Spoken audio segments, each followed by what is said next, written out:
ஒரு கிராமத்தில் வயதான விவசாயி ஒருவர் தன் சோம்பேறி மகன்களுடன் வாழ்ந்து வந்தார். அவரது பெயர் ராமன். ராமனுக்கு தன் மகன்களின் எதிர்காலம் குறித்து எப்போதும் கவலை. ஏனெனில் அவர்கள் சிறிதும் உழைக்காமல் எப்போதும் சும்மாவே இருப்பார்கள். ராமனுக்கு ஒரு துண்டு நிலம் இருந்தது. முதுமையின் காரணமாக அவரால் இனி வயலில் வேலை செய்ய முடியாது.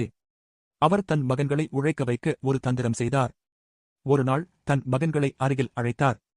அன்பான பிள்ளைகளே, நம் நிலத்தில் தங்கம் விளையும் புதையல் ஒன்று புதைந்திருக்கிறது. அதை நான் எங்கே புதைத்தேன் என்று மறந்துவிட்டேன் என்றார்.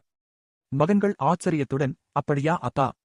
அது எங்கே இருக்கிறது என்று கேட்டனர். ராமன் புன்னகையுடன், அந்த ரகசியம் முழு நிலத்திலும் பரவியிருக்கிறது. நீங்கள் இருவரும் நிலத்தை ஆழமாக தோண்டினால் அந்த தங்க விதைகளை கண்டுபிடித்துவிடலாம் என்று கூறினார். தங்கம் என்ற ஆசையால் உந்தப்பட்ட மகன்கள் உடனடியாக கிளம்பினர். அவர்கள் ஒரு மூலையில் ஆரம்பித்து நாள் முழுவதும் நிலம் முழுவதையும் ஆழமாக தோண்டினார்கள்.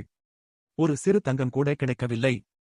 அவர்கள் சோர்வடைந்து தங்கள் தந்தையிடம் வந்து, அப்பா, நாங்கள் நிலம் முழுவதும் தோண்டி பார்த்துவிட்டோம். எங்கும் தங்கம் கிடைக்கவில்லை என்றார்கள். ராமன் அமைதியாக, வருத்தப்படாதீர்கள். நிலத்தை ஆழமாக தோண்டிவிட்டீர்கள். இப்போது அதில் நீங்கள் சிறந்த விதைகளை விதைக்கலாமே என்றார். மகன்களுக்கு புரிந்தது. அவர்கள் விதைகளை விதைத்தனர். சில மாதங்களில் நிலம் முழுவதும் செழிப்பான பயிர்களால் நிரம்பியிருந்தது. அவர்கள் பயிர்களை அறுவடை செய்து சந்தையில் விற்றபோது நிறைய லாபம் கிடைத்தது.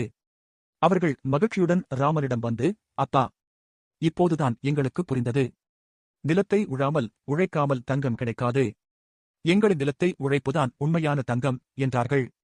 ராமன் சிரித்துக்கொண்டே, ஆம், ஒருபோதும் சோம்பேறியாக இருக்காதீர்கள்.